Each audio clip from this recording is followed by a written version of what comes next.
Okay, और देखो, और ये दूसरा जो मात्रक होगा इसे जूल पर हर्ट्ज भी कह सकते हैं अथवा जूल सेकंड भी कहते हैं, ये जूल सेकंड। अब यहां पर न्यू नॉट क्या है? न्यू नॉट कहलाता है देहली आवृत्ति। न्यू नॉट को कहते हैं देहली आवृत्ति।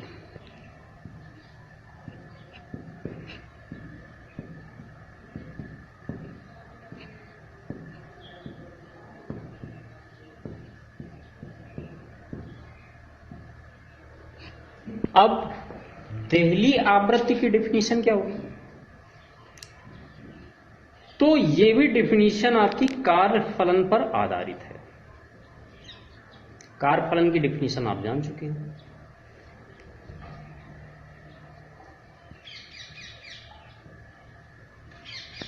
क्या है डिफिनीशन? वह न्यूनतम ऊर्जा, तो मतलब ये न्यूनतम ऊर्जा होती है, वह न्यूनतम ऊर्जा, और न्यूनतम ऊर्जा होती कितनी है? H new not. ऐसे जब एच डब्ल्यू नॉट का मान न्यूनतम है और यदि हम एच से भाग करें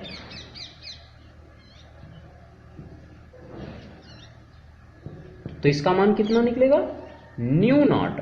ये होगा, ये वैल्यू न्यूनतम, तो फिर ये भी वैल्यू तो न्यूनतम होगी। क्यों? क्योंकि ये तो कांस्टेंट है। ओके, ये कांस्टेंट है, ये बदलेगा नहीं, ये न्यूनतम मान होता है किसी भी धातु पृष्ठ के लिए। जब ये न्यूनतम होता है तो फिर ये भी न्यूनतम होगा। तो अब इसकी डिफिनीशन क्या होगी? इसकी डिफिनीशन क्या होगी? न्यू नॉट की क्या होगी? वह न्यूनतम आवृत्ति, जैसे कार्यफलन में कहते हैं कि वह न्यूनतम ऊर्जा जो किसी धातु पृष्ठ से इलेक्ट्रॉनों को उत्सर्जित कर दे, उसका कार्यफलन कहलाता है। तो अब न्यू नॉट में क्या होगा? न्यू नॉट में क्या हम ऐसे नहीं कहेंगे? ये भी तो जब हम इसमें भाग देंगे तो न्यू नॉट का मान न्यूनतम ही तो निकलेगा, न्यूनतम।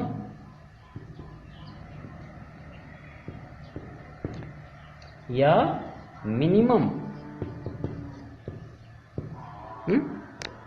ये तो निकलेगा। तो वह न्यूनतम आवृत्ति जो किसी धातु पृष्ठ से इलेक्ट्रॉनों को उत्सर्जित करने के लिए पर्याप्त हो, वह उस धातु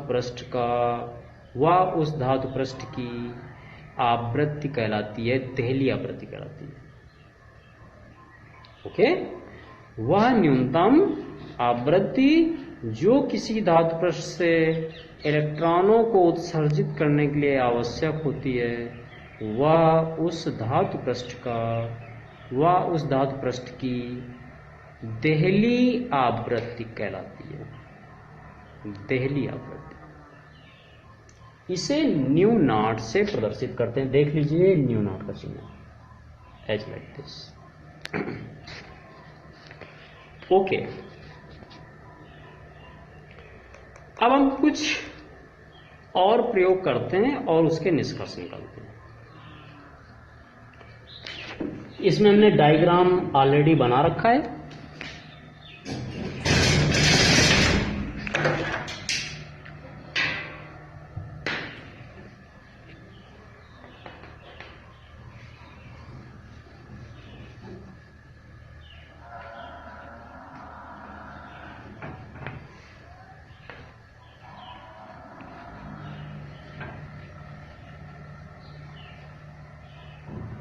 और इस डायग्राम के माध्यम से अब हम आपको समझाएंगे, थोड़ा सा देखेंगे इसके रिजल्ट क्या आते हैं। देखिए,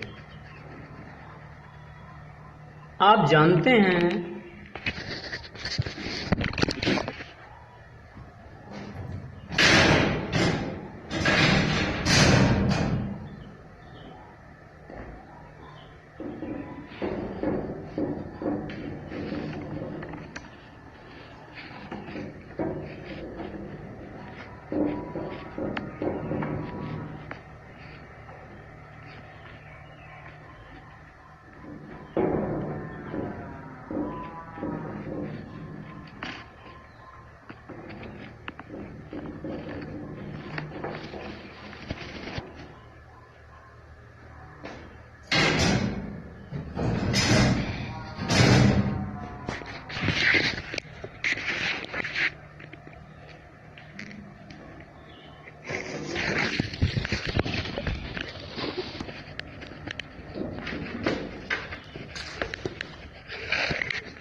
देखिए, इसको आप जान चुके हैं कि ये कैथोड है, ये एनोड है, और ये बैटरी जुड़ी हुई है, और ये एम्पियर मीटर है, और ये क्या है, ये कुंजी है, दिस इज कुंजी। अब आगे क्या करते हैं, इसमें कुछ हम प्रयोग करते हैं। माना कोई प्रकाश की आवृत्ति दी हुई है, उस प्रकाश की आवृत्ति को हम इस धातु पृष्ठ पर डालते हैं।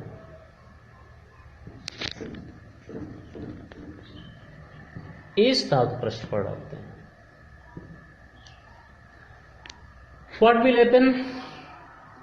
चूंकि ये एनोड है, इसलिए इससे इलेक्ट्रॉन तो उत्सर्जित होने लगते हैं, और जैसे ही इलेक्ट्रॉन उत्सर्जित होते हैं वैसे ही ये इलेक्ट्रॉन इस एनोड प्लेट के द्वारा आकर्षित कर लिए जाते हैं, और आकर्षण के पश्चात ये एनोड प्लेट तक पहुंच जाते हैं और परिपथ में वैद्युत धारा बहने लगती है। ओके,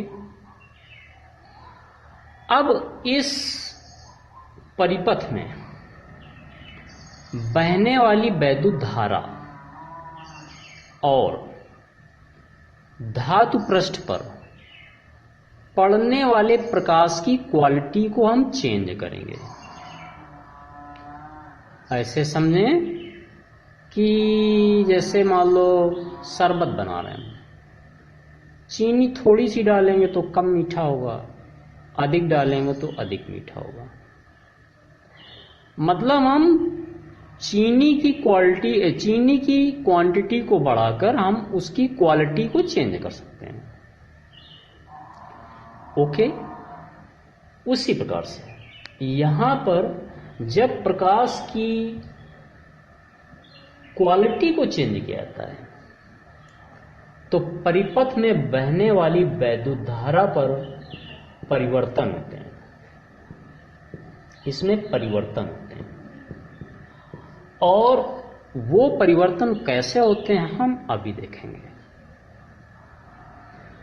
प्रयोगों द्वारा देखा गया कि जब कोई आवृत्ति निश्चित होती है, आवृत्ति को निश्चित कर दिया, न्यू है कांस्टेंट,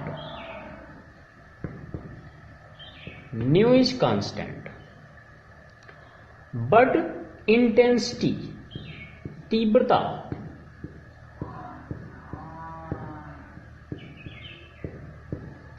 कांस्टेंट नहीं है, ये कांस्टेंट नहीं है। मतलब तीव्रता बदल जाती है, न्यू कांस्टेंट है, तीव्रता कांस्टेंट नहीं है। मतलब हम अब की बार क्या कर रहे हैं कि डिफरेंट तीव्रता का प्रकाश डाल रहे हैं, इंटेंसिटी का प्रकाश डाल रहे हैं, और देखते हैं कि परिपथ में बहने वाली धारा पर क्या प्रभाव पड़ता है। ओके, जब ये प्रयोग किया गया तो देखा क्या गया कि जब धातु पृष्ठ पर आई तीव्रता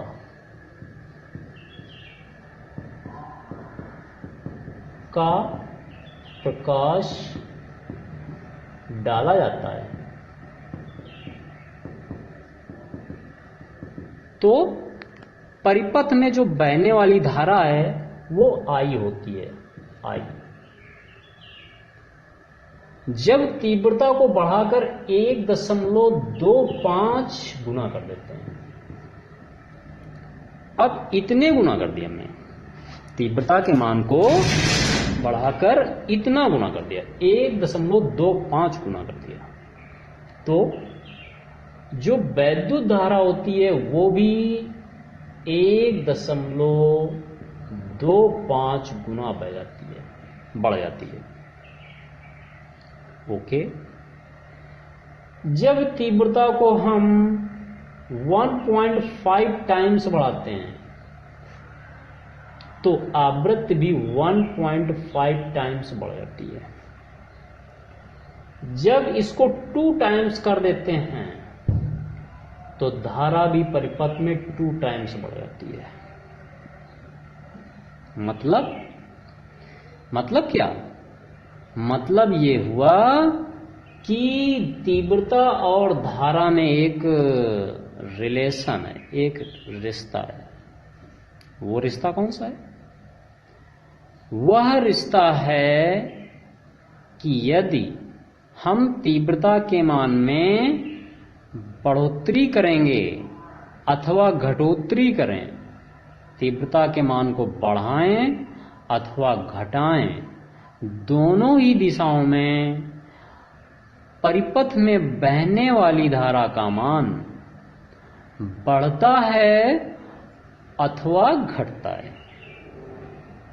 तीव्रता यदि बढ़ा रहे हैं तो बहने वाली धारा का मान बढ़ेगा, तीव्रता को यदि घटा रहे हैं तो बहने वाली धारा का मान घटेगा।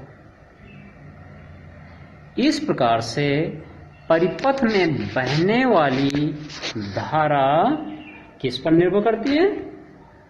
परिपथ में बहने वाली धारा प्रकाश की तीव्रता पर निर्भर करती है। अंडरस्टैंड? और ऐसा क्यों होता है? तो ऐसे समझो कि मान लो जब हम I तीव्रता का प्रकाश इसमें डाल रहे थे तो इससे उत्पन्न होने वाले इलेक्ट्रॉनों की संख्या थी 10 इलेक्ट्रॉन उत्पन्न हो रहे थे और वैद्युत धारा बह रही थी I। जब हमने तीव्रता को दुगुना कर दिया तो इससे उत्पन्न होने वाले इलेक्ट्रॉनों की संख्या हो गई 20 और धारा क्या हो गई 2I।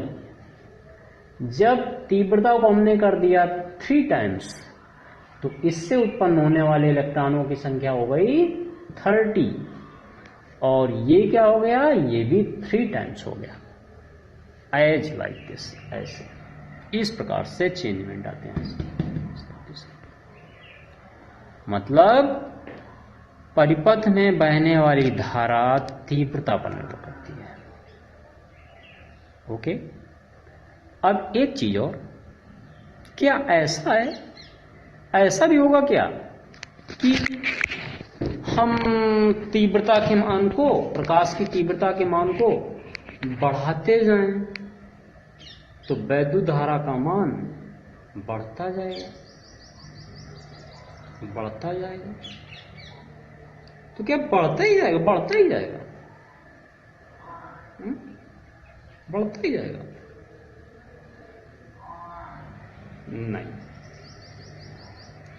एक निश्चित मान पर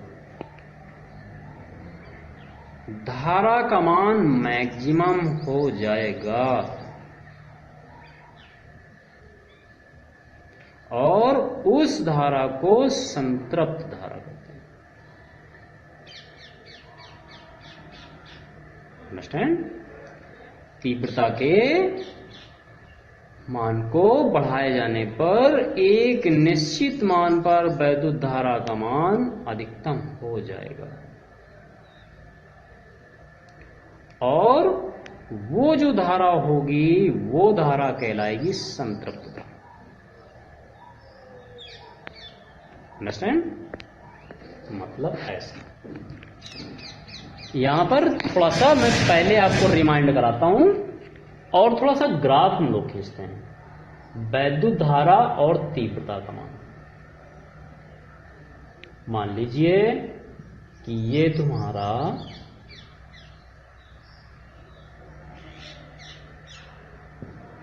ये एक्स एक्सिस और ये वाई एज लाइक। इसमें आपकी वैद्युत धारा का ये अक्ष है और ये तुम्हारा तीव्रता का अक्ष है। और तो इसका जो ग्राफ मिलता है, जब हम ग्राफ खींचते हैं तो देखो हमने क्या बताया था, जब धारा आई थी, तीव्रता आई थी तो बहने वाली धारा आई, मतलब जब तीव्रता आई तो बहने वाली धारा भी आई, मतलब इनके बीच में एक ये निश्चित अनुपात आता है। दैट इज सर्टेन, वो एक निश्चित अनुपात रहता है। और जो ग्राफ प्राप्त होता है वो एज एक स्ट्रेट लाइन प्राप्त होता है, एक सीधी रेखा, ऐसे, इस तरीके से, ऐसे, ऐसे।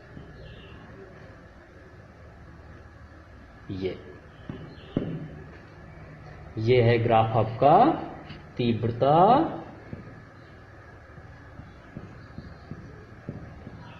और धारा के मध्य ग्राफ।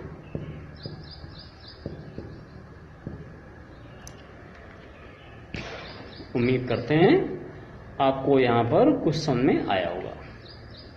ओके, इस डियर स्टूडेंट्स, इस वीडियो को आप 2 से 3 बार देखें और मैं पूरी तरीके से आश्वस्त हूं कि आप इसको अच्छे से समझने में कामयाब रहेंगे। Okay, bye.